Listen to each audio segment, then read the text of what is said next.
You're listening to Soundside. I'm Libby Denkman. Every week, I sit down with another journalist to talk about the biggest news developing right now and how it affects the Pacific Northwest. And joining me now, do you know the term barkeep? I think of him as a barkeep. Do you like that term, Mike? You know, I like it fine. Okay. Mike Lewis is here, by the way, the Streamline Tavern owner and journalist, Mike Lewis. I don't do a lot of bartending anymore because I'm just not very good at it. In fact, the staff always gets worried whenever I'm behind the bar, so I try and not do it, at least when they're around. But I like the term just fine. Okay, great. Yeah, journalist Mike Lewis will be here. We're going to break down some of the top stories that we are focused on right now, the biggest news developing right now, and how it affects the Pacific Northwest. I do want to mention before we launch in that at KUOW, we are monitoring the situation at SeaTac as airports around the country are seeing ICE agents arriving to bolster the workforce during the ongoing partial federal government shutdown. A lot of TSA agents not showing up to work across the country. That is not happening to as much of a degree here in Seattle at our airport. Port Commissioner Sam Cho released a statement that said, as of Sunday afternoon, operations and security screening times at SEA remain normal. We do not expect ICE agents to perform TSA roles. We have not received any such communication from DHS. And part of this, Mike, has been that they opened a food bank and they're offering support services to TSA workers who are working without paychecks. So they're accepting diapers, gas, gift cards, non-perishable foods, things like that, between 8 a.m. and 4 p.m. at the SEA Conference Center, which is right above Checkpoint 2 at the airport. I mean, just the fact that there's a food bank supporting TSA workers, and that might be part of the reason that, you know, the TSA workers are able to show up right now and not create those long wait times is pretty big. It sort of defies comprehension at times, right? That we're doing a food bank for federal workers because we can't actually pay federal workers on time. It's awful. Yeah, that story of what's causing the shutdown, the Democrats not wanting to fund DHS because of ICE restrictions, et cetera. We talked about that elsewhere. We're going to put a pin in this as we watch, again, keeping tabs on what's happening at SeaTac. But story number one in the front page. I believe it will be back. I believe it will be a part of expansion in the league and to help run the team and help guide the team as they come back into the league. I would absolutely love that. And, you know, when I retire, obviously I would. That's a dream come true. That is the legendary Kevin Durant on a show called The Boardroom on YouTube, basically saying he'd love to be involved with any kind of future franchise. Last Sonic standing. Yes. You know, in the NBA. Last one. And still one of the best players in the league. Exactly. He just passed Michael Jordan for fifth all time in the scoring tally. Every time he wears the old school kickback, throwback Sonics gear, my heart melts a little bit. So here's what's going on. The NBA Board of Governors votes this week on exploring expansion franchises in Seattle and Las Vegas. You got to have 23 out of 30 owners vote to approve at this stage. Then League Commissioner Adam Silver would be able to have talks with potential ownership groups for both Vegas and Seattle. Silver's meeting with Governor Bob Ferguson this afternoon. And Mike, you covered the Sonics. Quite a bit, yeah. The heartbreak of them leaving, a number of, you know, these attempts to bring them back, the Chris Hansen era of trying to bring them back. I mean, where's your head at right now? We've been fooled before, right? Yeah, I think in this case, I mean, they've been hinting about Seattle for 6 years now. And it seems like such a lucrative market. The downside to Seattle is it has a lot of professional sports now. I mean, it's really crowded and they're going to be sharing an arena. It doesn't happen in every place, but a few places in the United States, the NHL and the NBA share an arena. The problem, of course, is their seasons coincide. So you're doing a lot of rapid floor replacement, bringing in the basketball floor over the ice, that sort of thing, which can create some logistical problems. Hey, but can't you just speaking, bring out a hose, turn the temperature down, bring out a hose? Exactly. That's what I would do. That's exactly what you should do. That's like suburban dad style. Exactly. You know, exactly. Roll out the hoops and see what you can do. Yeah. And so it's going to be, but they built the arena with that specifically in mind. And David Bonderman, the late David Bonderman, whose money was largely what was used to purchase to create the Kraken. He said to me when I talked to him, when this whole thing first happened, that he would not have done the NHL deal without some sort of tacit agreement, not an agreement that we get a franchise, but that he would be in the mix for any franchise because he was a bigger basketball fan. The partner, Jerry Bruckheimer, the producer, Top Gun producer, one of the other initial investors in this, he was the big hockey fan. So they wanted hockey to sort of set the table, get the arena going, something new in Seattle, but with the idea toward the NBA the entire time. Yeah. So Bonderman's daughter, Samantha Holloway, announced today she's buying more equity in Climate Pledge Arena. That would make her the majority owner of the venue.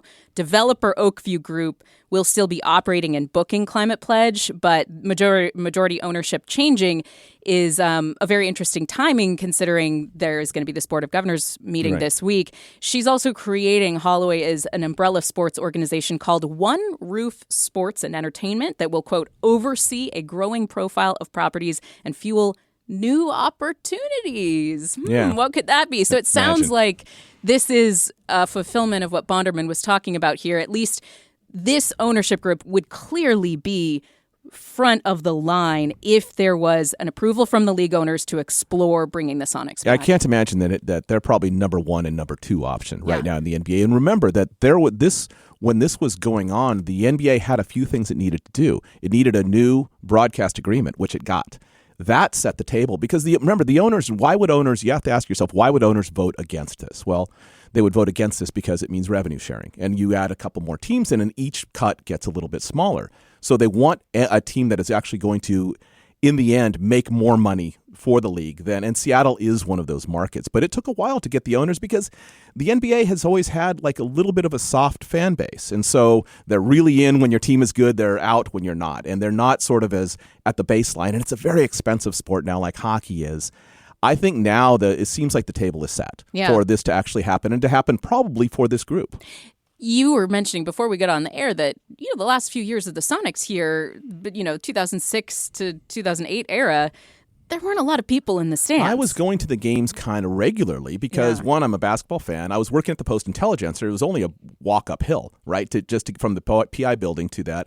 And we had tickets to give away, and it was unfortunately very easy on staff to score a couple of free tickets, because no one was really claiming them. I mean, that was in the very end, and we got Kevin Durant, and there was a little bit of bump.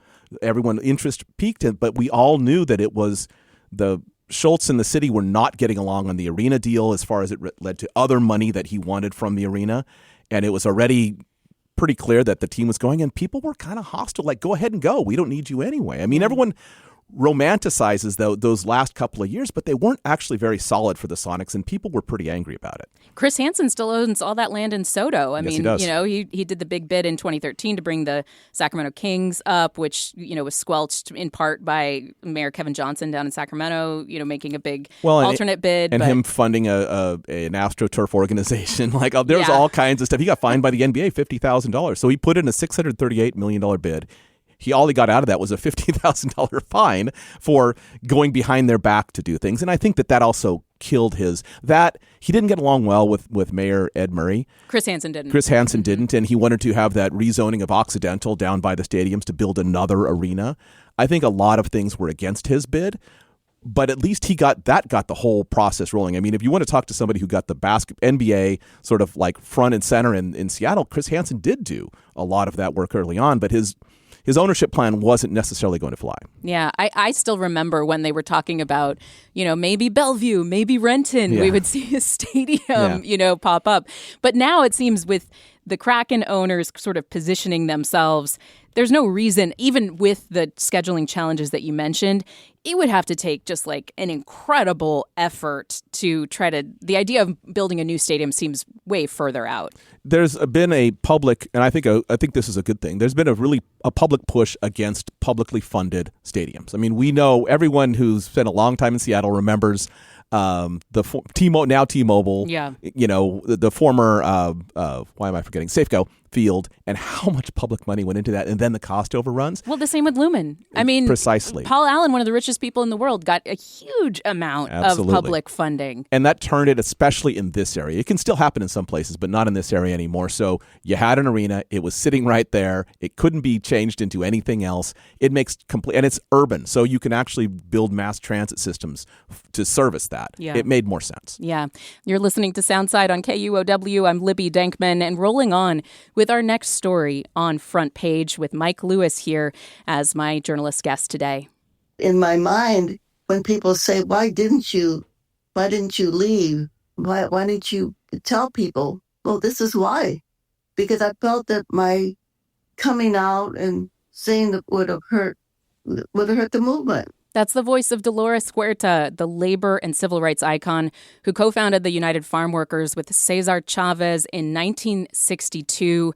Now, Huerta spoke with Latino USA's Maria Hinojosa the day after a devastating investigation published in the New York Times detailing credible allegations of sexual abuse by Cesar Chavez against young girls. Huerta herself shared her story with the Times, revealing for the first time that Chavez had raped her on 2 occasions.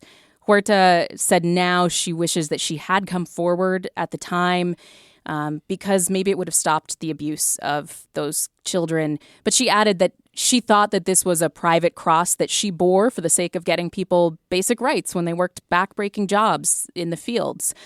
Mike, this story has really rocked the foundations of a very important movement in our history, in the civil rights movement's history, Mexican-American rights, labor rights in our country. I mean, you and I have both lived and reported in California, and talking about this story ahead of time, you revealed that you have a personal connection to the United Farm Workers. This is a hard one, right? When I first saw the New York Times investigation, I mean, there was very few people in that were sort of held up, at least by my mother, in our household as sort of someone whose example to follow. And Cesar Chavez was one of them. My mom did work for the contract translation work for the UFW. She was born in Nicaragua and then grew up in Panama.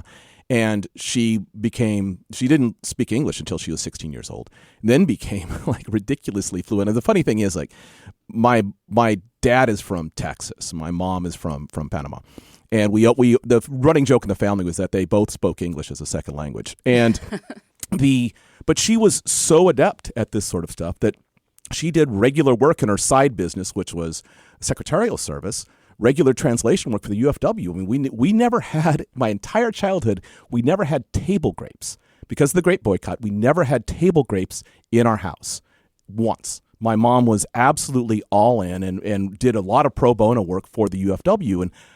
And then this, right? I mean, I didn't know anything about this. We were not like family friends, but my mom knew him and did work for them. And this is just not one incident, but all the people coming forward, and I'm sure a bunch who have not. It's terrible. I mean, it's terrible, and I'm really deeply sympathetic to the people who didn't want to say anything, because if you grew up in California, I mean, I grew up in Modesto, which is just north of Delano, where the UFW Central Valley, yeah. You did not have everyone there had an opinion, and I went to school with a lot of kids whose families were farmers, and they had a very different opinion of the UFW, correct? So you did not. He loomed large in Central Valley politics, and getting a bunch of people who are desperately poor to resist working and unionize is a minor miracle, if not a major miracle. And then this, it almost defies reaction other than despair. It makes you think what other heroes are next. Exactly. It kind of shakes that foundation of you think you know what it takes to be a great person or what these people mean, and then another layer is revealed. I think it's the most devastating story that I have heard and read in a really long time. And having lived in Los Angeles and covered news there, you cannot overstate how big of an impact Cesar Chavez has on California, and especially the Latino California experience. The number of schools, the number of streets, libraries, murals, everything. If you go to the Central Valley, now it's very possible, but you went a month ago, you do not go anywhere in the Central Valley of California and do not see some sort of memorial for Cesar Chavez. Yeah. I had the honor of interviewing Dolores Huerta actually once when we were talking about state politics and some of the stands that UFW were making. She was, at the time, I would say probably early 90s. She's 95 now, approaching her 96th birthday, still quite sharp. But at the same time, you just think of the years. She, again, referred to this as a cross that she bore in order to keep the emphasis on the movement. And she was so afraid that in the early years, especially when she was, again, sexually assaulted twice, that this would have made the movement crumble, that this would have meant that people would continue to not be able to have water breaks, to not be able to be paid a basic wage. The type of equipment they would use, the amount of work they would put in on a day, the lack of overtime, all of that stuff. But for her to have to carry that for 60 years, and again, she had 2 children with Cesar Chavez who were raised, she says to Maria Hinojosa with the Latino radio show with Latino USA, that they were raised by family members. And she says she has a great relationship with them today, and she's proud of that. But the fact that she physically put her body on the line in that way, and also her spirit and her mental health and everything, in order to bury that in order for the greater good, is just an incredible statement. Here in Washington, Governor Ferguson says he is not going to issue a proclamation for Cesar Chavez Day, which is the activist birthday, March 31st. A lot of groups are wondering if there will be a renaming of the day in different parts of the country. State Senator Rebecca Saldana is a Democratic legislator who helped get the holiday recognized here. And her statement reads, "In light of these revelations, it is critical that we pause and refrain from any celebrations. The legislature must examine the facts, center survivors' voices, and determine how best to move forward responsibly. Recognition of any leader cannot come at the expense of justice." Did you expect to see more pushback? Because I have not seen very much. UFW immediately issued a statement respecting, the victims and their ability to share that story. I did not see the kind of backlash that I actually expected, frankly, the first time I read the New York Times story. I think when I saw the first headline, I expected that the organizations, the people who had a lot of stake in Cesar Chavez history, which was known, the history that was known prior to that point. Yeah. I expected some pushback, but then you started looking at the stories themselves. He was talking to people who were there. I mean, literally the people who helped form the organization. And so many came forward. The New York Times reporting, setting aside how awful the information is, it's impossible to argue with. I mean, the number of people who came forward and the detail of and all of the evidence that it so overwhelmed any pushback that I think people correctly reacted to. That's the new reality, and that's what we're going to have to deal with. I think Huerta coming forward, Dolores Huerta coming forward. That was key. That was, to me, that is also part of the story of bravery that she showed, because she could have just taken this to the grave, but she decided, she wouldn't anymore, and partially because she wanted to support the younger victims. Right. And she said, again, that she would have spoken earlier if she realized there were children, at risk that she wishes she had. There's also a Cesar Chavez Park in South Park here in Seattle. It's owned by the county but managed by the city of Seattle. Councilmember Alexis Mercedes Rink and County Councilmember Teresa Mosqueda are trying to rename the park. They're working to move pretty quickly on that.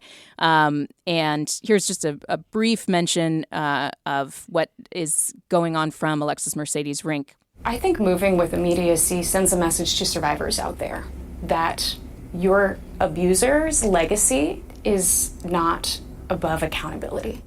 And Alexis Mercedes Rink also shared for the first time publicly that she is a survivor of sexual assault as well. So this is another thing that happens with these stories, right, is that when you have somebody who comes out like Dolores Huerta, then other people feel emboldened, and you Absolutely. can have that transparency and that ability to speak your truth.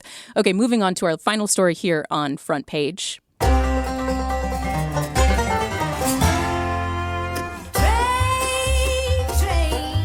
Was not familiar with this part of the Dolly oeuvre, train. Sound Transit's Cross Lake Extension Somehow opens. I feel like Light Rail didn't inspire that song. No, I don't think so. I think it was a different type of train.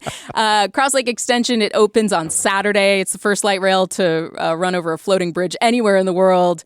Going to have a couple new stations, Judkins Park and Mercer Island.